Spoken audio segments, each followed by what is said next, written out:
বন্ধুরা, আজকে আমি আপনাদের কাছে একটা নতুন ধরনের ভিডিও উপস্থাপন করতে চলেছি। বন্ধুরা, আমরা জানি গাছে পটাশিয়ামের ভূমিকা কত গুরুত্বপূর্ণ। তো ওই পটাশিয়ামের সোর্স মানে উৎস কোথা থেকে আমরা পাবো, জৈবভাবে পটাশিয়ামের উৎস কোথা থেকে আমরা পাবো, সে ব্যাপারেই আপনাদের কাছে এই ভিডিওটা আমি তুলে ধরছি। পটাশিয়াম কেন গাছে দেওয়া হবে না, পটাশিয়াম গাছে দিতে হয় এই জন্যেই, যখন আপনার নাইট্রোজেন ফসফরাস দিয়ে গাছটাকে সুন্দরভাবে তৈরি করা হয়, ঝাঁকালো ঝোপালো বুশ তৈরি হয়, তারপরে যখন কাণ্ড শেকড় মজবুত হয়, তারপরে গাছে ফুল এবং ফল আনার সময় এসে যায়। তো সেই সময়টা গাছে ফুল এবং ফল ধরানোর জন্যে এবং ফুল ফল আসলেও যাতে ঝরে না যায় তার জন্যে, এবং গাছের রোগ প্রতিরোধ ক্ষমতাকে বাড়াবার জন্যে, আর পত্ররন্ধ্র খোলা এবং পড়ার জন্যে মানে পটাশিয়ামের একটা গুরুত্বপূর্ণ ভূমিকা রয়েছে। এছাড়াও কোষ বিভাজনের মাধ্যম দিয়েও উদ্ভিদকে বৃদ্ধিতে সহায়তা করে এই পটাশিয়াম।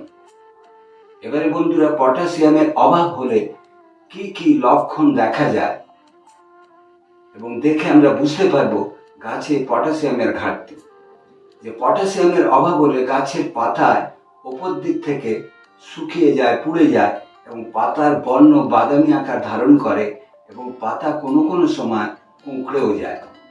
এবার বন্ধুরা চলে আসি পটাশিয়ামের উৎসগুলো কি কি।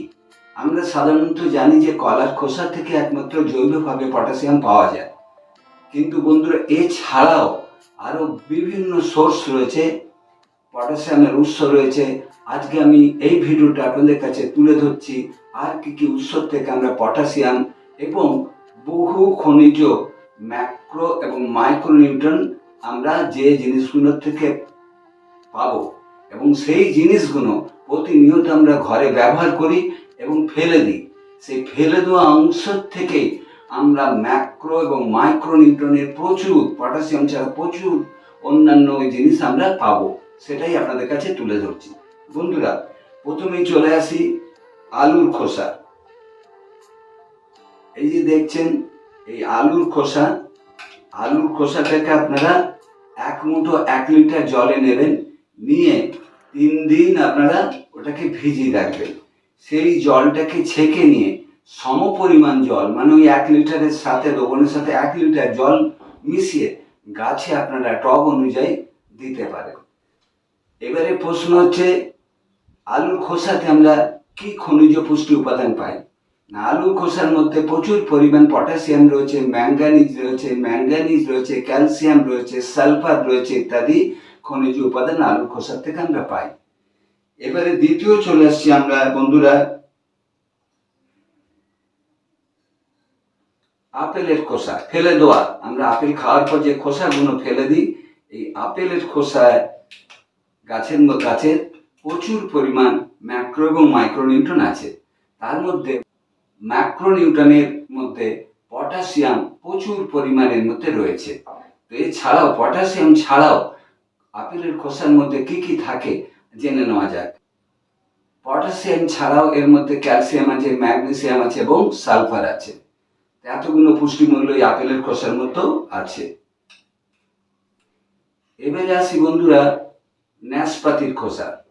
এই নাশপাতির খোসাও, এটাকেও আমরা একইভাবে 1 মুঠো নাশপাতির খোসা কি করব, আমরা 1 লিটার জলে 3 দিন ভিজিয়ে রাখবো। 3 দিন পরে এরা কম্পোস্ট সারে পরিণত হয়ে যায়। এই আপনার নাশপাতির খোসার মধ্যে কি আছে না, পটাশিয়াম তো রয়েছে এর মধ্যে, এছাড়া আছে ক্যালসিয়াম আছে, আয়রন আছে, ম্যাঙ্গানিজ আছে, সালফার আছে। তো এটাও একটা গুরুত্বপূর্ণ জৈব তরল সার যা আমরা গাছে দিতে পারি। এবারে আসছি বন্ধুরা শসার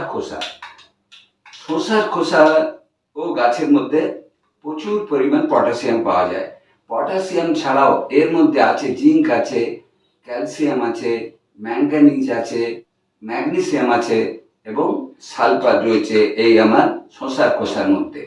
তো এটাও ওই একই পদ্ধতি, 1 মুঠো শসার খোসা 1 লিটার জলে গুলে সেই জলটাকে আমরা 3 দিন পচিয়ে নিয়ে সম পরিমাণ জলের সাথে মিশিয়ে আমরা গাছে দিতে পারি।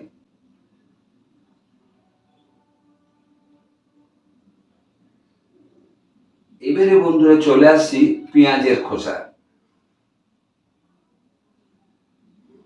দেখতে পাচ্ছেন পুরো জলটা রক্তবর্ণ হয়ে গেছে, লাল। এই পেঁয়াজের খোসা আপনারা 1 মুঠো 1 লিটার জলের মধ্যে একই পদ্ধতিতে 1 লিটার জলের মধ্যে মিশিয়ে সেই জলটাকে 3 দিন রেখে তারপর সেই জলের সাথে সম পরিমাণ জল মিশিয়ে গাছে প্রয়োগ করতে পারেন টব অনুযায়ী। এইবারে আসা যাক এই পেঁয়াজের খোসার মধ্যে কি খনিজ পুষ্টিমূল্য আছে। বলতে পারেন পেঁয়াজের খোসার মধ্যে কি নেই। খোসার মধ্যে পটাশিয়াম তো আছেই, জিঙ্ক আছে, সালফার আছে, ম্যাঙ্গানিজ আছে, ম্যাগনেসিয়াম আছে, আপনার সোডিয়াম আছে ইত্যাদি প্রচুর পরিমাণে খনিজ পদার্থ এর মধ্যে রয়েছে, যা কিনা ম্যাক্রো এবং মাইক্রোনিউট্রিয়েন্টে ভরপুর। তো এটাও আমরা একই পদ্ধতিতে গাছে আমরা দিতে পারি। সবচেয়ে শেষ যে তরল সারের ব্যাপারটা মানে পটাশিয়ামের উৎসটা আপনি দেখাবো, সেটা হচ্ছে পাকা কলার খোসা। আপনারা জানেন যে পাকা কলার খোসা প্রচুর পরিমাণে পটাশিয়াম থাকে। বলতে পারেন প্রায় 50% পটাশিয়াম কলার খোসাতে রয়েছে, যেটা গাছের বৃদ্ধি, গাছের ফল ফুল ধরতে এবং ফল ফুল ধরলেও ঝরে যাতে পড়ে না যায়, রোগ প্রতিরোধ ক্ষমতা গড়ে তুলতে, গাছের পত্ররন্ধ্র খোলা পড়ার জন্যে, কোষ বিভাজনের ক্ষেত্রে কলার খোসা এক অপরিহার্য ভূমিকা পালন করে। এই কলার খোসাও একই ব্যাপারে 1 মুঠো কলার খোসা আমরা কি করব, 1 লিটার জলেতে ভিজিয়ে রেখে 3 দিন ভিজিয়ে রেখে সেই জলটাকে সম পরিমাণে জলের সাথে মিশিয়ে গাছের গোড়ায় টব অনুযায়ী আমরা দিতে পারি। তাহলে পটাশিয়ামের যে ঘাটতি সেটা গাছকে আমরা দিতে পারি এবং গাছ ফুল ফলে ভরে উঠবে। কলার খোসার বিকল্প একটা, অনেক সময় পাকা কলার খোসা পাওয়া যায় না। এবারে আপনারা বলবেন যে পাকা কলার খোসা আমরা কতগুলো নেবো। কাঁঠালি কলা যদি হয় ছোট সাইজের, তো ওটা গোটা 6 থেকে 7টা 1 লিটার জলে ভেজাতে হবে। আর যদি সিঙ্গাপুরি বড় কলা হয় তাহলে 2টো কলাতেই হয়ে যাবে। আর সিঙ্গাপুরি যদি ছোট কলা হয় তাহলে সেই কলার খোসা গোটা 3-4 1 লিটার জলে ভেজালেই হয়ে যাবে। কিন্তু বন্ধুরা অনেক সময় সারা বছর ধরে কলা জোগাড় করা মুশকিল হয়ে যায়। পাকা কলা খোসা খেয়ে যে খোসা ফেলে দেন সেই খোসা জোগাড় করা মুশকিল হয়ে যায়। তার থেকে যখন আমরা কলার পাবো, প্রচুর পরিমাণে কলার সিজনে কলা যখন পাবো, কলা খেয়ে সেই কলার খোসাগুলোকে যদি আমরা শুকিয়ে নিতে পারি, শুকিয়ে নিয়ে যদি রেখে দিতে পারি, তাহলে গাছের এই পটাশিয়ামের চাহিদাটাকে আমরা পূরণ করতে পারি। এই যে দেখছেন আমার এর মধ্যে আমার কলার খোসা, শুকনো কলার খোসা আমার রয়েছে।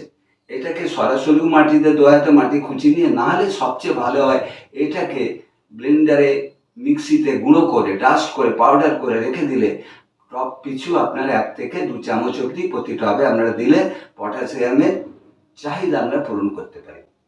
তো বন্ধুরা এতক্ষণ ধরে এতগুলো পটাশিয়ামের সোর্স তো বটেই, পটাশিয়াম ছাড়াও অনেক মাইক্রোনিউট্রিয়েন্টের সোর্স আমি আপনাদের বললাম। তো এই ভিডিওটা যদি দেখে আপনাদের সত্যি ভালো লেগে থাকে আর যদি মনে করেন এই ভিডিওটা আপনাদের কাজে লাগবে, তাহলে অতি অবশ্যই আমাকে লাইক, কমেন্ট এবং শেয়ার করবেন। আপনাদের প্রত্যেকের কাছ থেকে লাইক পাওয়া, যত বেশি আমি লাইক পাবো আমার কি করবো ভিডিও করার অনুপ্রেরণা যোগাবে এবং উৎসাহিত বোধ করবো ভিডিও করার জন্য, যার জন্য আপনারা লাইক করবেন এবং শেয়ার করবেন। এবং যদি এই ভিডিওর ব্যাপারে কোনো রকম আপনাদের প্রশ্ন থাকে তাহলে আমার কমেন্ট বক্সে আপনারা কমেন্ট করবেন, আমি আমার সাধ্য মতন উত্তর দেওয়ার চেষ্টা করব। আর নতুন বন্ধুদের কাছে আমি অনুরোধ করব, যারা দেখছেন এই ভিডিওটা, তাদেরও যদি দেখে এই ভিডিওটা আমার ভালো লাগে তাহলে আপনারা অতি অবশ্যই আমার চ্যানেলটাকে সাবস্ক্রাইব করে পাশে থাকা বেল ঘন্টাটা পুশ করে আপনারা আমাকে সহযোগিতার হাত বাড়িয়ে দেবেন। তাহলে কি হবে, এই ধরনের ভিডিও করার প্রবণতা আমার বাড়বে। আর কি হবে, এই ধরনের ভিডিওগুলো যখন আমি আপলোড করব তখন সবার আগে আপনাদের কাছে পৌঁছে যাবে। বন্ধুরা এই বলে আজকের ভিডিও আমি শেষ করছি। আপনারা সবাই সুস্থ থাকবেন, ভালো থাকবেন এবং পরবর্তী ভিডিওতে আপনাদের সাথে আবার আমার দেখা হবে।